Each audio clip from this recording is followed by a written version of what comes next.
Hey Roshali, hi, what a pleasant surprise. Hi Varun, How are you? तुम यहाँ? बस यार अलीबाग जा रहा हूँ, fun trip. Meet my parents, mamma papa. नमस्ते आंटी, नमस्ते अंकल. नमस्ते। पापा ये वरुण है, मेरा बहुत पुराना दोस्त. राइट नाउ ये फेमस लॉयर केडी पाठक को असिस्ट कर रहा है. ये तो बहुत अच्छी बात है. इतनी कम उम्र में केडी जैसे इंसान के साथ काम करने का तुम्हें मौका मिला. You are very lucky. Yes aunty, I'm very lucky. और बताओ, अपना पहला केस कब लड़ रहे हो? बहुत जल्द. And trust me, मैं अपने सारे केसेस जीतूंगा. तुम देखना मैं क्या क्या करता हूँ आगे. क्या बात है? बहुत परेशान लग रहे हो. कब से देख रहे हो, कोई बात ही नहीं कर रहे. क्या हुआ, बोलो ना. और ये अचानक अलीबाग जाने का विचार? कोई परेशानी नहीं है. तुम ही कह रही थी बार बार कि अलीबाग चलो अलीबाग चलो. अब अलीबाग जा रहे हैं तो बोली क्यों जा रहे हैं. हर बात पे सवाल पूछती हो. अरे लेकिन हुआ क्या है? कुछ नहीं, बस मैं अभी जाके आता हूँ. कहाँ जा रहे हो? अरे तुमसे क्या मतलब है? हाँ, तुम चुपचाप यहाँ बैठो और सामान का ख्याल रखो, समझी?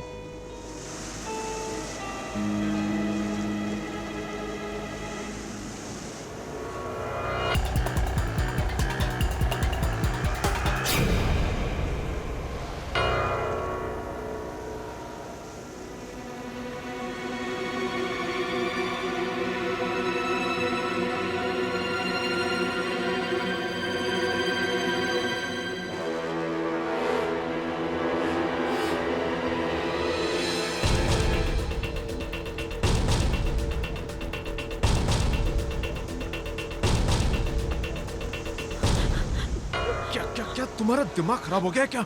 हाँ? ये सब क्या है? मुझे तुमसे बात करनी है. क्या पूछना चाहती हो? पूछो पूछो. ये सब पैसे आए कहाँ से? और ये गन? मैंने कौन सी चीज के लिए पैसे कहाँ से लाए ये पूछने की तुम्हें कोई जरूरत नहीं है.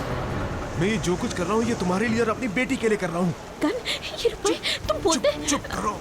लो, मुझे दो. रहो. चोरी की है तुमने पैसे? चुप रहो. चुप.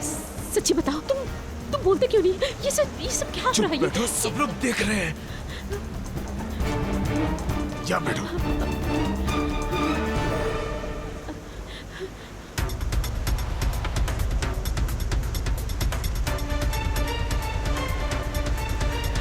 अब तुम यहाँ भी पीछे पीछे आ गई. क्या नाटक लगा रखा है तुमने? तुम्हारा दिमाग खराब हो गया क्या? अरे जब से शादी हुई है पैसे के लिए हाय तौबा मचा रखी है. अब जब पैसा है तो भी हाय तौबा मचा रही हो. अरे आखिर तुम चाहती क्या हो? मैं सच जानना चाहती हूँ. मार डालो मुझे, तभी खुशी मिलेगी तुम्हें. काश मैं ये कर पाती. क्या? तुम्हें क्या लगता है इन चोरी किए हुए पैसों से हमारा भला होगा? हाँ बोलो. क्या तुम्हें लगता है मैंने चोरी की है? और नहीं तो क्या. नहीं तो तुम्हारे पास से इतने पैसे आए कहाँ से?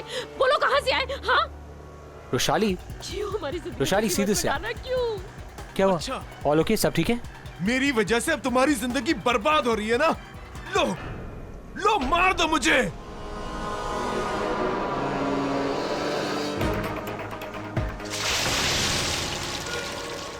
अरे कोई पानी में गिर गया.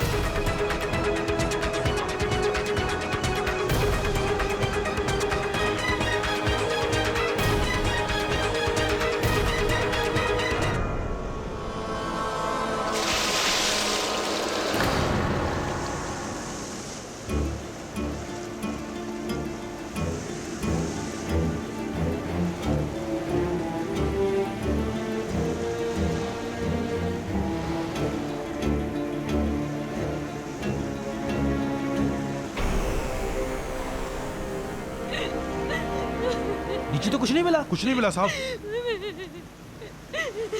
साहब, ये औरत किसी आदमी के साथ यहाँ खड़ी थी. शायद उन दोनों में झगड़ा चल रहा था. फिर मैंने आवाज सुनी कि कोई समुंदर में गिर गया है. जी हाँ साहब, मैंने ऊपर से देखा था. डूबने वाला व्यक्ति इनके पति जैसा था. हवलदार साहब, वो देखिए गन.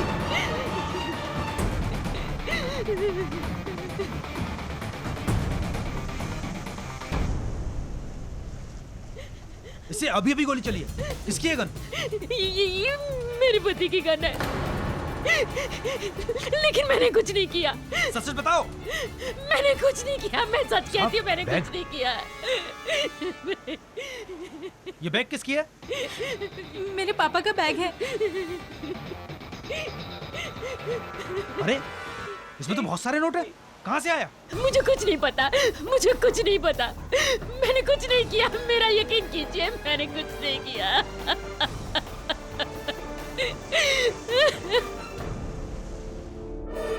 मैं रुशाली और उसके परिवार को बहुत अच्छी तरह से जानता हूं। सर, मुझे पूरा यकीन है कि आंटी बेकसूर है। कोई औरत अपने पति को इस तरह क्यों मारना चाहेगी? सर, मेरा यकीन कीजिए, आंटी बेकसूर है।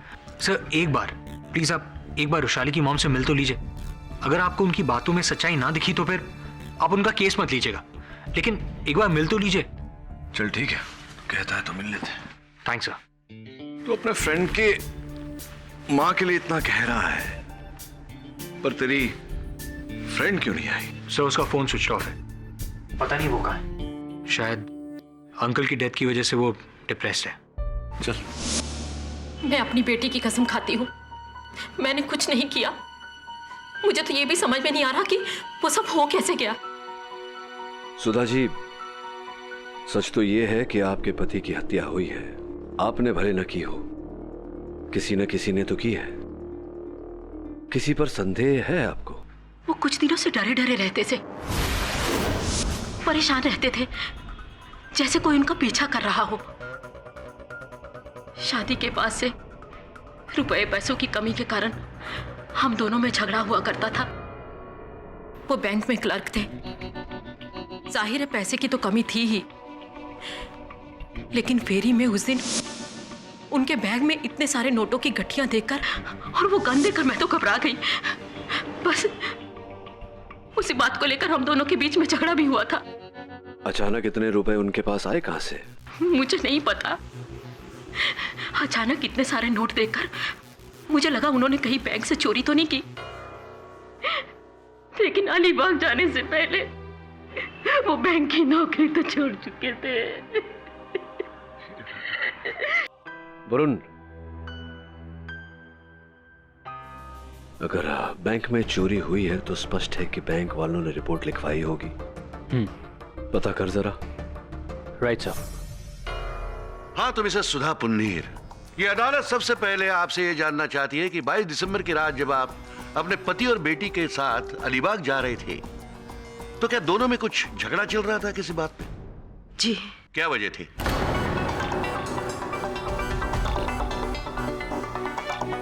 अगर आप कुछ नहीं बताना चाहती तो योर ऑनर, मैं अपने पहले गवाह को कटघरे में बुलाने की इजाजत चाहता हूँ। इजाजत।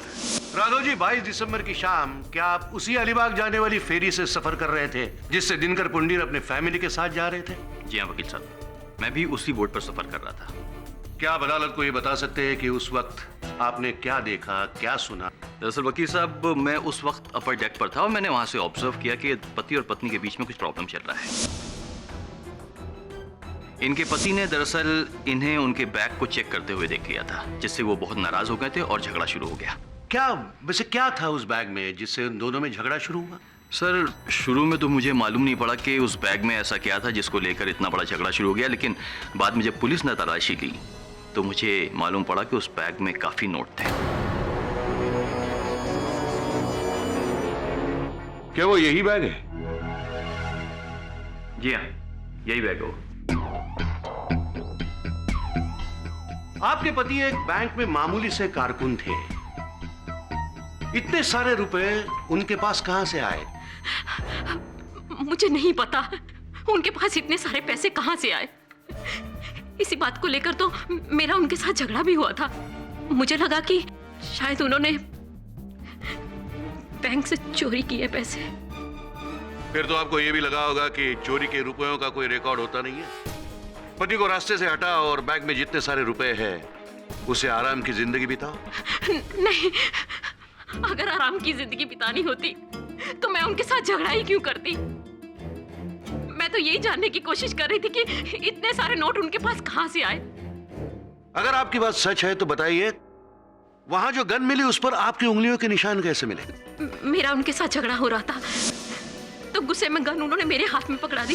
मतलब आपका यह कहना है कि आपके पति ने अपने हाथों से बंदूक आपको दे दी ताकि आप उसे गोली मार। योर ऑनर, इस बात की पुष्टि के लिए मैं हवालदार सुदेश कदम को बुलाना चाहता हूं कटघरे में, जो वहां पर मौजूद था।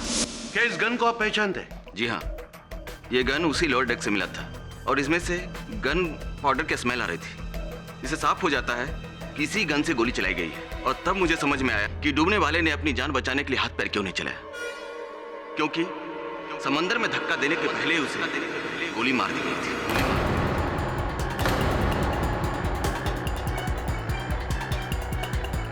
योर ऑनर, राघव और हवालदार कदम के बयान और इस गन पर पाए गए उंगलियों के निशान से साफ जाहिर है कि दिनकर पुंडेर का खून बाकी और किसी ने नहीं बल्कि उनकी पत्नी सुधा पुंडेर ने ही किया हुआ है।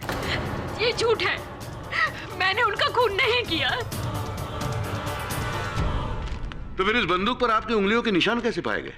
जैसे कि मैं आपको पहले भी बता चुकी हूँ कि इसी बात को लेकर हमारा झगड़ा हो रहा था।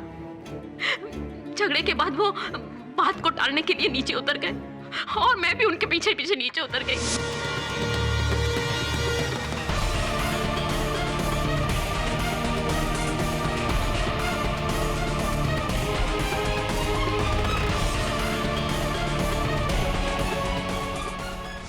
मैं बहुत घबरा गई थी, मैं बहुत डर गई थी। मैं डेक की सीढ़ियों के ऊपर चढ़ने लगी और जैसे ही मैं सीढ़ियों के पास पहुंची समुद्र में किसी के गिरने की आवाज आई। जैसे मैं दिनकर की तरफ भागी, दिनकर वहां नहीं थे। दिनकर नहीं थे।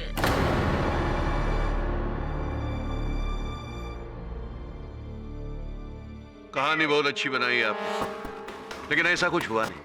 हुआ ये कि आपको ये पता था कि आपके पति ने बैंक से रुपयों की चोरी की है। इन्हें अपने पति से नहीं, उन रुपयों से प्यार था, इसलिए सही मौका देखकर अपने पति के रिवॉल्वर से ही उन्हें गोली मार दी और इन्होंने उन्हें समुद्र में ढकेल दिया।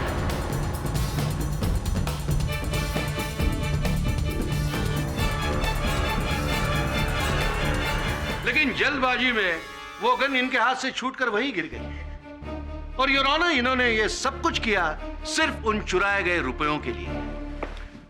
Mister Rane, mister Rane, mister Rane,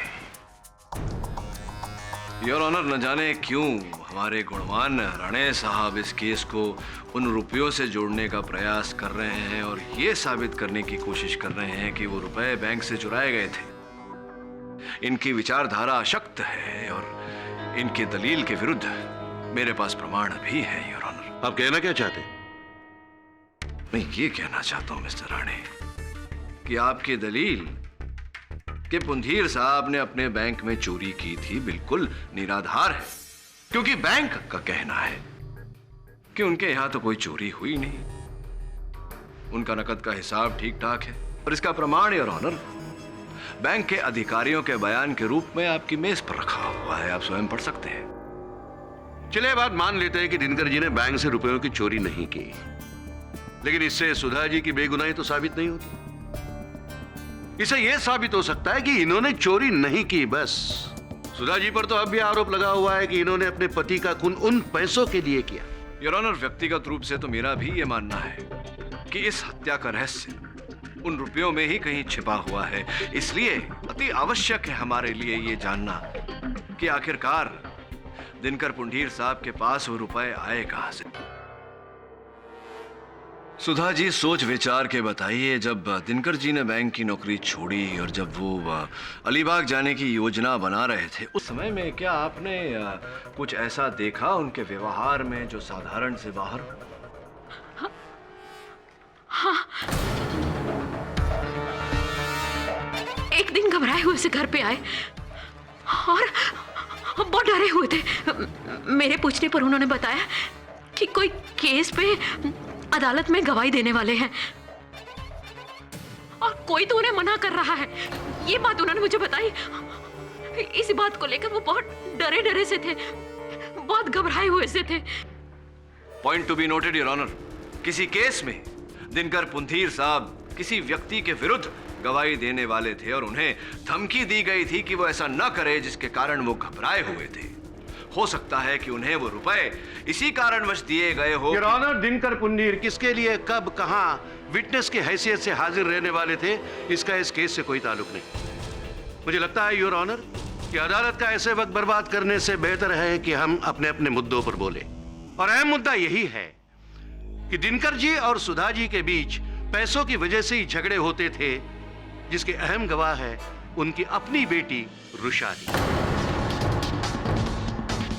क्या रुशाली पुंडेर इस समय अदालत में मौजूद हैं? जी नहीं योर ऑनर, उसके नाम से समन निकला हुआ था, लेकिन सुधा जी के अरेस्ट के एक दिन बाद वो लापता हो गई।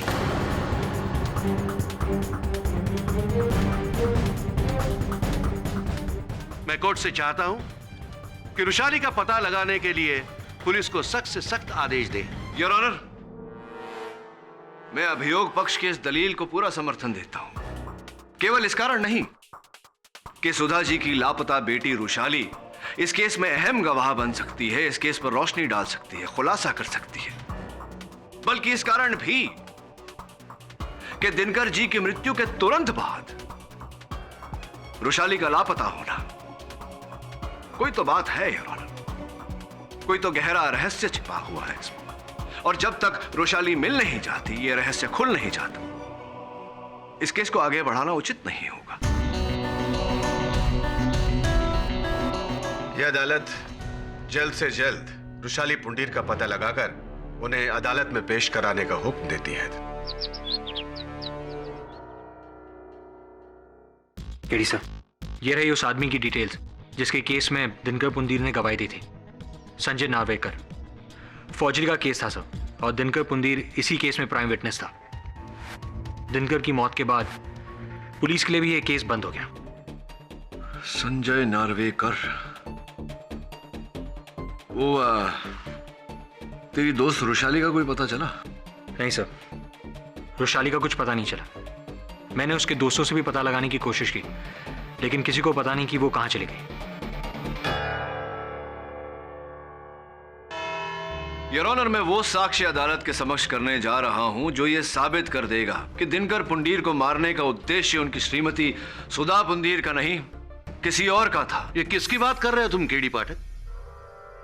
संजय नार्वेकर की your honour. Your honour, Sanjay Narvekar वो व्यक्ति है जिसके केस में, जिसके विरुद्ध दिनकर जी गवाही देने वाले थे, मुख्य साक्षी थे उस केस में, और उनकी गवाही पर अवश्य संजय नार्वेकर को सजा होती।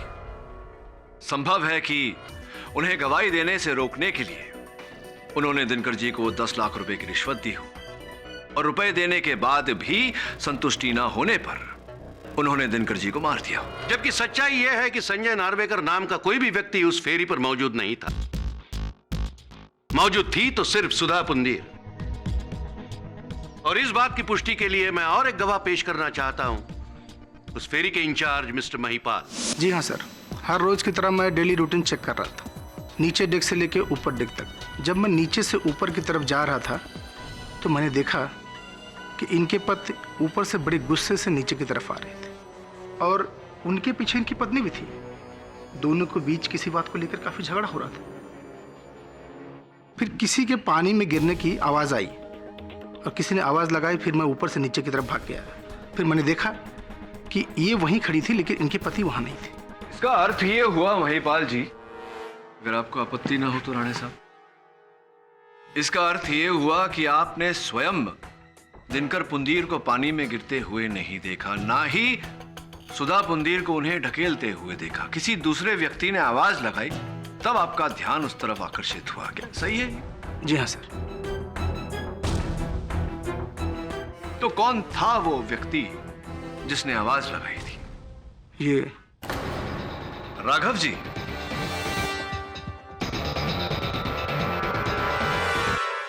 अच्छा, एक और बात बताइए। जी सर।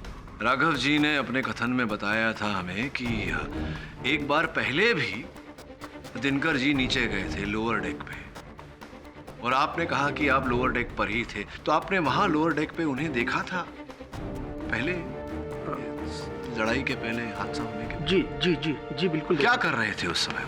ये उस लड़की से बात कर रहे थे जो व्हील चेयर पर किसी को लेकर के आई थी सर।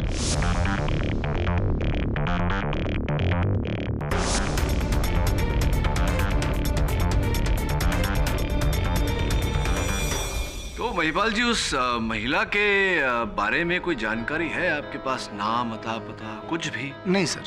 धन्यवाद। योर ऑनर, मैं एक बार फिर राघव जी को कटघरे में बुलाने की अनुमति चाहता हूँ। राघव जी, महिपाल जी ने अभी अभी जिस महिला का जिक्र किया उसके बारे में कुछ बता सकते हैं आप हमें? देखिए वकील साहब, उस महिला को मैं ज़ाती तौर पर नहीं जानता था। पहली बार उसको बोर्ड पर देखा था व्हीलचेयर के साथ में। ना तो मेरी उससे बात हुई थी, ना ही मेरी कोई जान पहचान थी। तकरीबन 27-28 साल की उसकी उम्र होगी और जिस शख्स को व्हीलचेयर पर लेकर आई थी उसके चेहरे पर मास्क और जिस्म में शॉल लपटा हुआ था। दिनकर के समुंदर में गिरने के बाद इस लड़की ने ही हमें बताया कि बोट के निचले हिस्से में भी इन दोनों का झगड़ा हो रहा था। ऐसी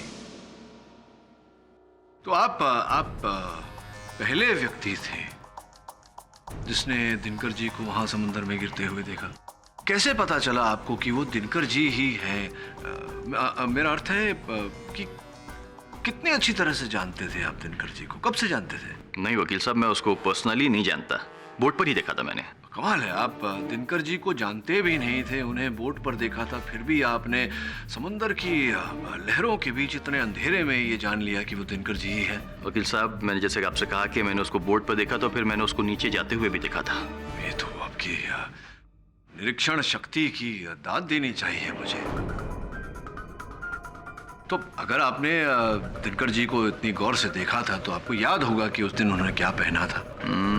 दिनकर ने उस वक्त एक नीली कलर की कमीज, काले कलर का पैंट और काले जूते पहने थे। वाह, क्या बात है राघव जी, आपकी इस निरीक्षण शक्ति की मैं दाद देता हूँ। एक बात बताइए, आप हर व्यक्ति को इतने ही गौर से देखते हैं, भापते हैं, या सिर्फ दिनकर जी? वकील साहब, ऑब्जर्वेशन, मेमोरी, ये दोनों चीजें मेरी बहुत स्ट्रांग है। एक बार मैं जिसको देख लेता हूं ना, कभी भूलता नहीं हूं। सब कुछ छोड़ के मैं दिनकर को ही क्यों ऑब्जर्व करूंगा? मेरा उससे लेना ही देना क्या है? हाँ, ये बात तो है। केवल दिनकर जी को क्यों ऑब्जर्व करेंगे? वैसे आपकी इस निरीक्षण शक्ति और स्मरण शक्ति का मैं कायल हो गया हूँ Raghav ji. Thank you sir, thank you. आपकी अनुमति हो तो एक बस यूं ही एक परीक्षा छोटी सी ले लूं आपकी? ठीक है सर। धन्यवाद। ये कागज, ये कलम, मैं चाहता हूं कि आपकी स्मरण शक्ति और आपके बीच जो गहरा रिश्ता है उसका कोई प्रमाण आप हमें दें। इतने समय से आप इस अदालत में उपस्थित हैं, यहाँ हर वस्तु पर आपने गौर किया होगा। मैं अपेक्षा करता हूं कि इस मेज पर जितनी वस्तु रखी है वो स्मरण तो होगी आपको, उसकी एक लिस्ट आप बना दें। हाँ, किंतु उस ओर देखे बिना ऐसे घूम जाइए। धन्यवाद।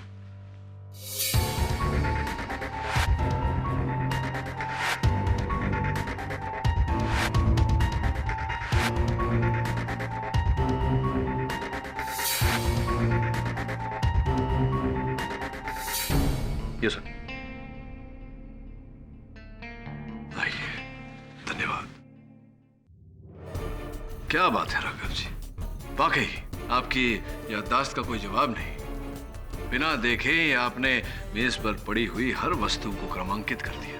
Objection your honour. Mister KD Pathak ये भूल रहे हैं कि हम यहाँ किसी की याददाश्त की परीक्षा लेने नहीं, बल्कि एक खून के सिलसिले में बहस कर रहे हैं। क्षमा चाहता हूं योर ऑनर, मेरा उद्देश्य अदालत का समय व्यर्थ करने का नहीं था। राघव जी से ये पूछताछ आवश्यक थी। अगर आपकी पूछताछ पूरी हो गई हो तो अदालत की कार्यवाही आगे शुरू की जाए। ऑफ कोर्स योर ऑनर, इस केस से जुड़ा एक ऐसा व्यक्ति है जिसके कथन के बिना इस केस में कोई भी निर्णय पर आना उचित नहीं होगा।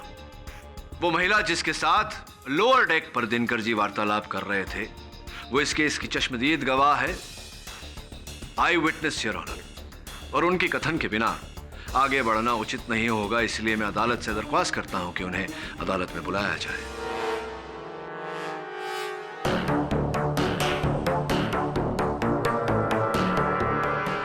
योर ऑनर, ऐसे किसी भी कथित महिला को अदालत में बुलाकर अदालत का वक्त जाया करने से पहले मैं खुद इस पूरे केस से जुड़े हुए ऐसे एक चश्मदीद गवाह को बुलाना चाहता हूं जिसका पता पुलिस ने लगा लिया है। इसके बयान के बाद गवाह के तौर पे और किसी को बुलाने की जरूरत नहीं पड़ेगी। मैं सुधा पुंडीर और दिनकर पुंडीर की बेटी रुशाली पुंडीर को पेश करने की इजाजत चाहता हूं।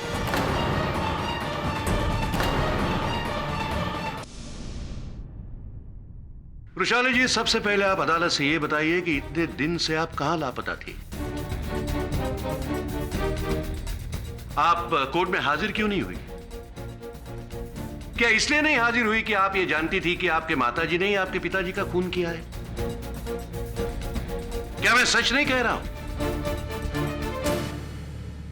हाँ, ये सच है, ये सच है। इन्होंने ही मारा है मेरे पापा, इन्होंने ही मारा है मेरे पापा को।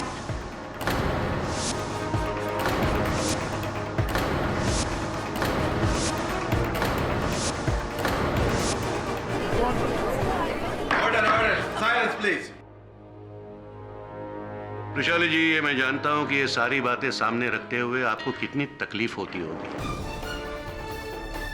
शायद इस तकलीफ से बचने के लिए ही आप इतने दिन लापता थी।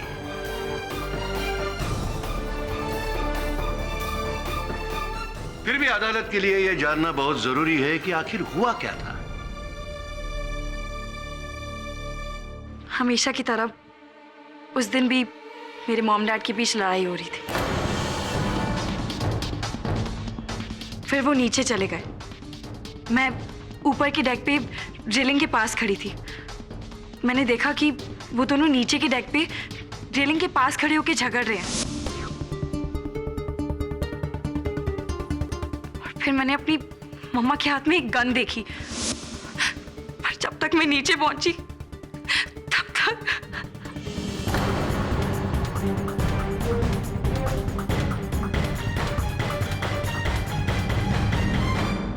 योर ऑनर, सुधा पुंडीर की बेटी रुशाली पुंडीर के इस बयान के बाद मुझे नहीं लगता कि और कुछ जानने के लिए बाकी है। योर ऑनर, इसके बयान को मद्देनजर रखते हुए मैं चाहता हूं कि कोर्ट अपना फैसला सुनाए।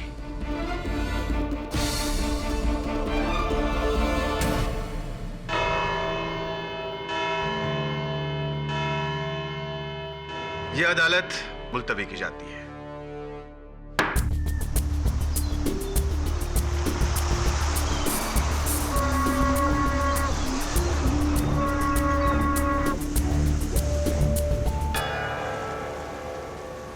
वरुण, तुझे पूरा यकीन है कि तूने उस नर्स को व्हीलचेयर के साथ यहीं देखा था? हाँ सर, यहीं देखा था।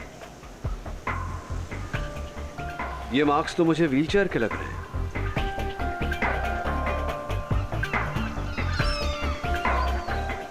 व्हाइट पाउडर, दानेदार, मार्बल पाउडर। ऐसा पाउडर तो सिर्फ मार्बल फैक्ट्री के आसपास ही होता है। सर, दिनकर ने जिस संजय नार्वेकर के लिए गवाही दी थी उसका घर भी मार्बल फैक्ट्री के पास ही है।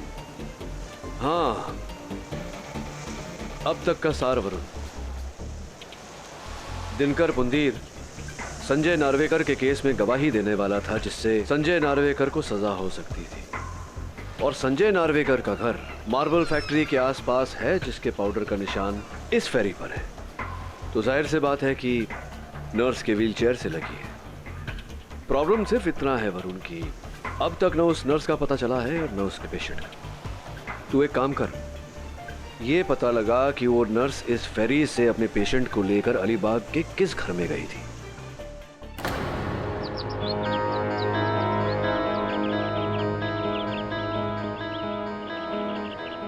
ये घर संजय नार्वेकर के नाम पे रजिस्टर्ड है और मैंने पता लगा लिया है, ये वही संजय नार्वेकर है जिसका मुंबई में मार्बल फैक्ट्री के पास बंगलो है। इस वक्त घर पे कोई नहीं है, लेकिन पड़ोसी का कहना है कि 22 तारीख को एक औरत एक पेशेंट को लेकर व्हीलचेयर पर यहां आई थी।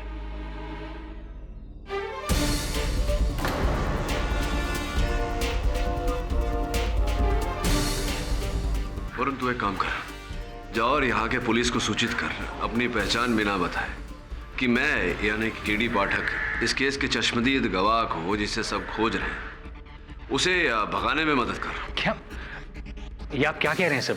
जो कह रहा हूँ सही कर रहा हूँ, तू बस कर। Alright sir.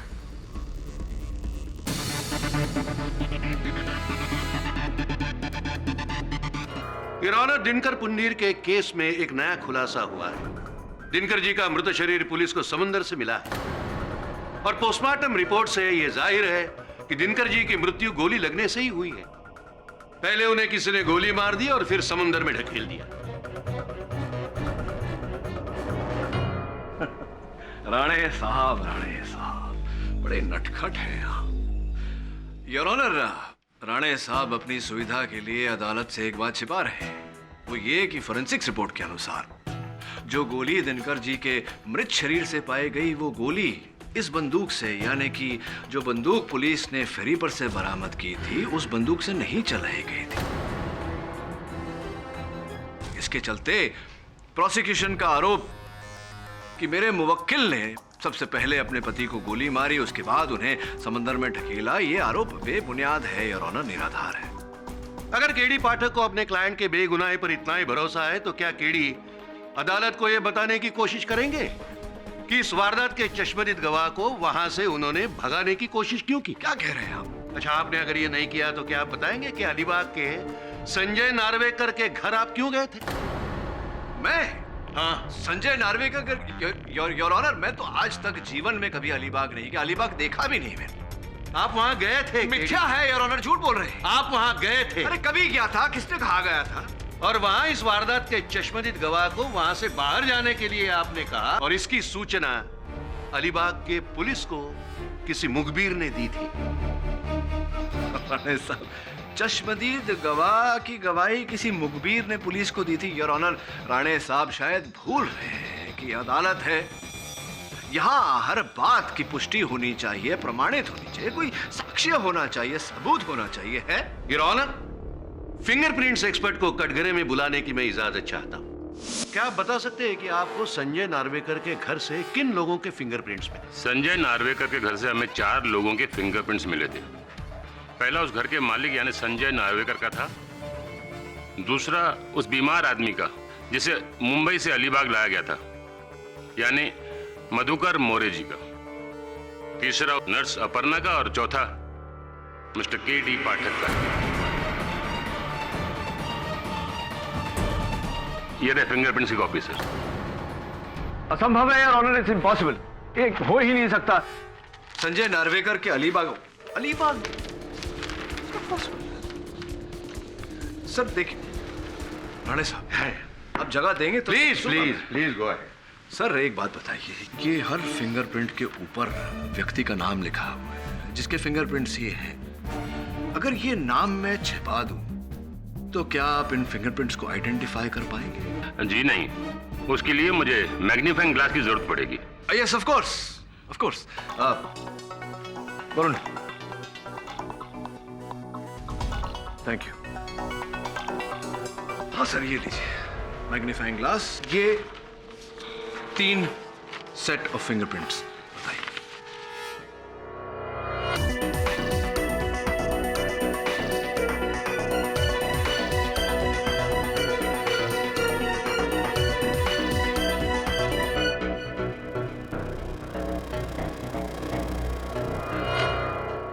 ये दोनों फिंगरप्रिंट्स एक ही आदमी के हैं।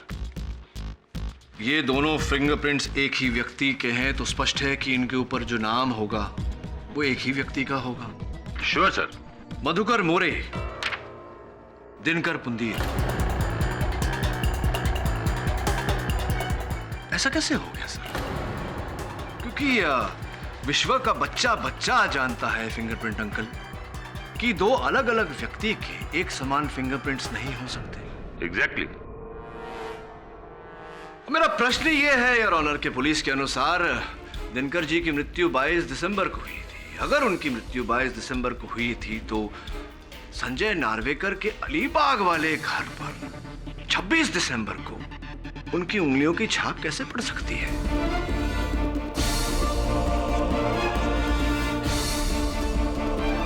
इसका तात्पर्य यह हुआ योर ऑनर कि मधुकर मोरे नाम का कोई व्यक्ति नहीं 22 दिसंबर को संजय नार्वेकर के अलीबाग वाले घर से जिस व्यक्ति के उंगलियों के छाप पाए गए वो दिनकर पुंदीर ही थे। इसका अर्थ यह हुआ योर ऑनर कि 22 दिसंबर को दिनकर पुंदीर की मृत्यु नहीं हुई, सुधा जी ने उन्हें गोली नहीं मारी, ये निर्दोष है।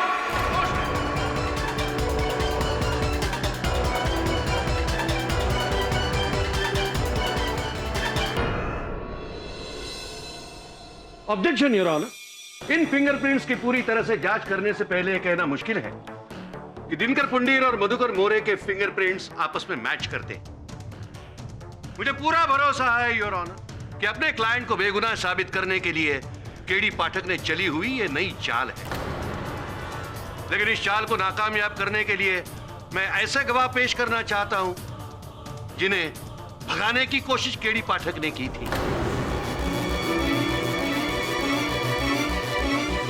मैं नर्स अपर्णा को कटघरे में पेश करने की इजाजत चाहता हूं। इजाजत है। अपर्णा जी, आप अदालत को यह बताएगी कि 22 तारीख की रात लोअर डेक पर आपने इन्हें अपने पति के साथ देखा था या नहीं? जी हाँ, देखा था। इनके पति के साथ इनका किसी बात पर झगड़ा चल रहा था और सडनली एक पॉइंट पर गुस्से में इन्होंने अपने पति पर गोली चला दी और उन्हें समुंदर में ढकेल दिया। ये झूठ बोल रही है मिलोन, मैंने खून नहीं किया।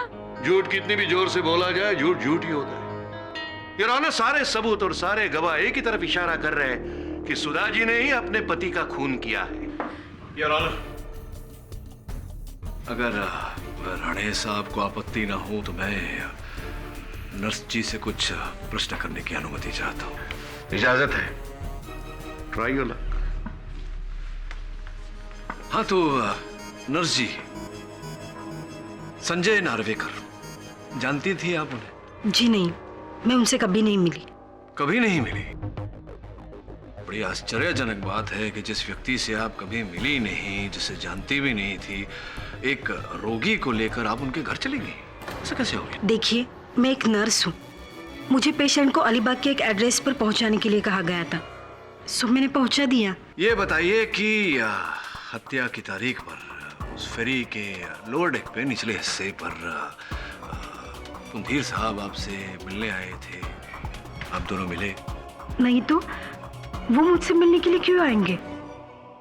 अद्भुत बात है, क्योंकि बाकी जो यहाँ साक्षी हैं उनके कथन से हमें ये पता चला कि दिनकर साहब आए थे नीचे, आप दोनों की मुलाकात भी हुई, कुछ वार्तालाप भी हुई, शायद इस बात को लेकर कि वो संजय नार्वेकर साहब के केस में गवाही देने वाले थे, जिस गवाही के कारण संजय नार्वेकर जी को सजा भी हो सकती थी। कहीं ये बातचीत तो नहीं हुई आप दोनों में? देखिए, मैंने आपसे पहले भी कहा कि मैं संजय नार्वेकर को पर्सनली नहीं जानती, तो फिर मैं कैसे कह सकती हूँ कि उन पर कौन सा केस था और किसने गवाही दी थी? ये बात तो है, लेकिन क्यों मुझे ऐसा लगता है कि आप संजय नार्वेकर को जानते? एक प्रमाण पत्र है मेरे पास। हाँ, असल में ये एक ब्याह की रजिस्ट्री का प्रमाण पत्र है। देखिए, संजय नार्वेकर, अपर्णा साहूकार, आप ही हैं? ये आप ही के घर का पता है। तो इसके अनुसार तो आप दोनों का ब्याह हुआ था, तो अगर आप उसे जानती भी नहीं थी, पहचानती भी नहीं थी, तो ये ब्याह कैसे हो गया, विवाह कैसे हो गया? नहीं, ये सच है। मेरी और संजय की शादी हुई थी। तो इसका अर्थ यह हुआ कि आपने अपने पति को बचाने के लिए दिनकर जी की हत्या की है। मैं सच कह रही हूँ, मैंने उनका खून नहीं अरे किया। सच तो ये है कि आप ही ने उनकी हत्या की है। आपने पहले उन्हें गोली मारी और फिर उन्हें समंदर में ढकेला। आप ही ने किया है। मैंने गोली नहीं मारी। अरे आप ही ने गोली मारी, आप ही ने समंदर में डाला है उन्हें। नहीं मारा। तो किसे डाला आपने? अरे उस पुतले को। किस पुतले को?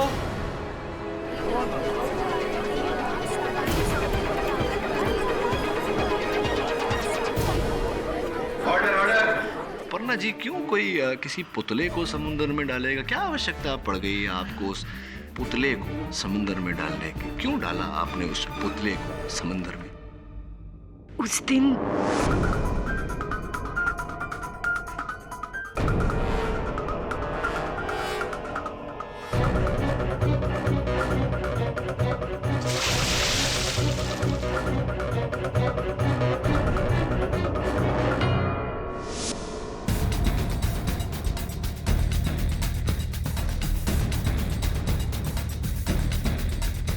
पुलिस से बचने के लिए संजय और दिनकर ने मिलकर ये प्लान बनाया था, जिससे सबको ऐसा लगे कि उसने आत्महत्या की है।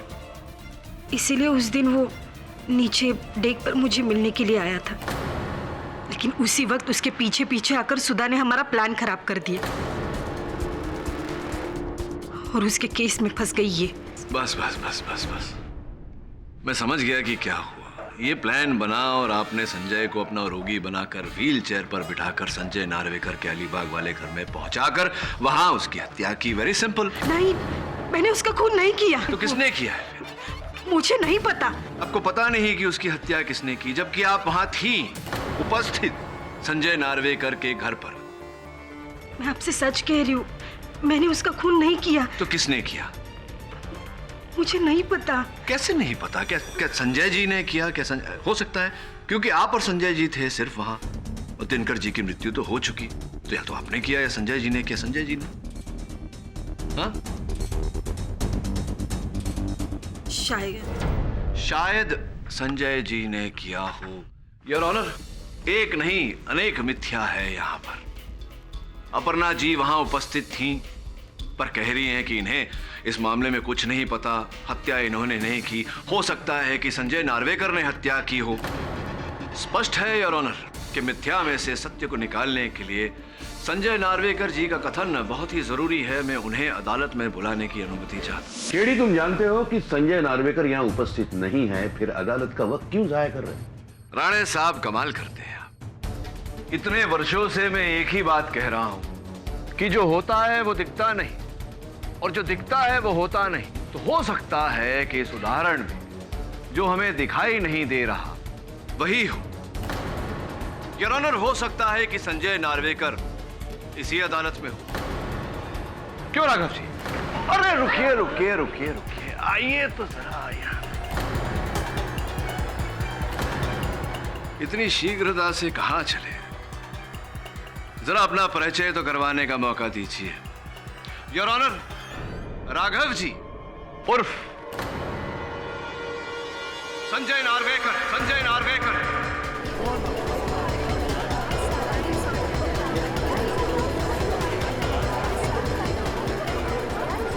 Order order. राघव जी उर्फ संजय नार्वेकर जी। चेहरे पर नकली दाढ़ी, मूंछ, चश्मा लगाकर चेहरा बदलना तो बहुत ही सरल है, किंतु अपनी उंगलियों के निशान और हस्तलेख बदलना कठिन नहीं, असंभव है। याद है हम दोनों ने एक स्मरण शक्ति का खेल खेला था यहाँ अदालत में। बस उस कलम पर आपकी उंगलियों के निशान और कागज पर आपका हस्तलेख, इन दोनों के गहरे संबंध ने आपका ये खेल खत्म कर दिया।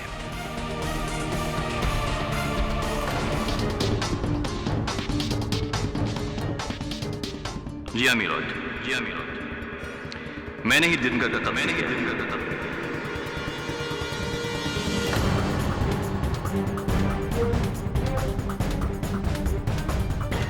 वकील साहब, मैंने उसे 10 लाख रुपए दिए थे अपना मुंह बंद रखने के लिए। 10 लाख रुपए उसकी बीवी बच्चों के लिए काफी थे, और मैंने उससे यह भी वादा किया कि नकली खून के बदले में उसको और पैसे दूंगा। मैं उसकी पत्नी को फंसाना नहीं चाहता था, लेकिन बार बार वो दिनकर के पीछे आती गई और सारा खेल बिगाड़ दिया। जब दिनकर को यह पता चला कि उसके ही कत्ल में उसकी बीवी गिरफ्तार हो गई है, वो पुलिस से मिलने की कोशिश करने लगा, अपने आप को गिरफ्तार कराने की कोशिश करने लगा, जो कि मैं नहीं चाहता था। मैंने सोचा कि अभी भी अगर उसकी लाश मिलती तो उसके कत्ल का इल्जाम उसकी बीवी पर ही जाएगा, इसलिए मैंने उसका कत्ल कर दिया और खुद सेफ हो गया। The defense rests, Your Honor.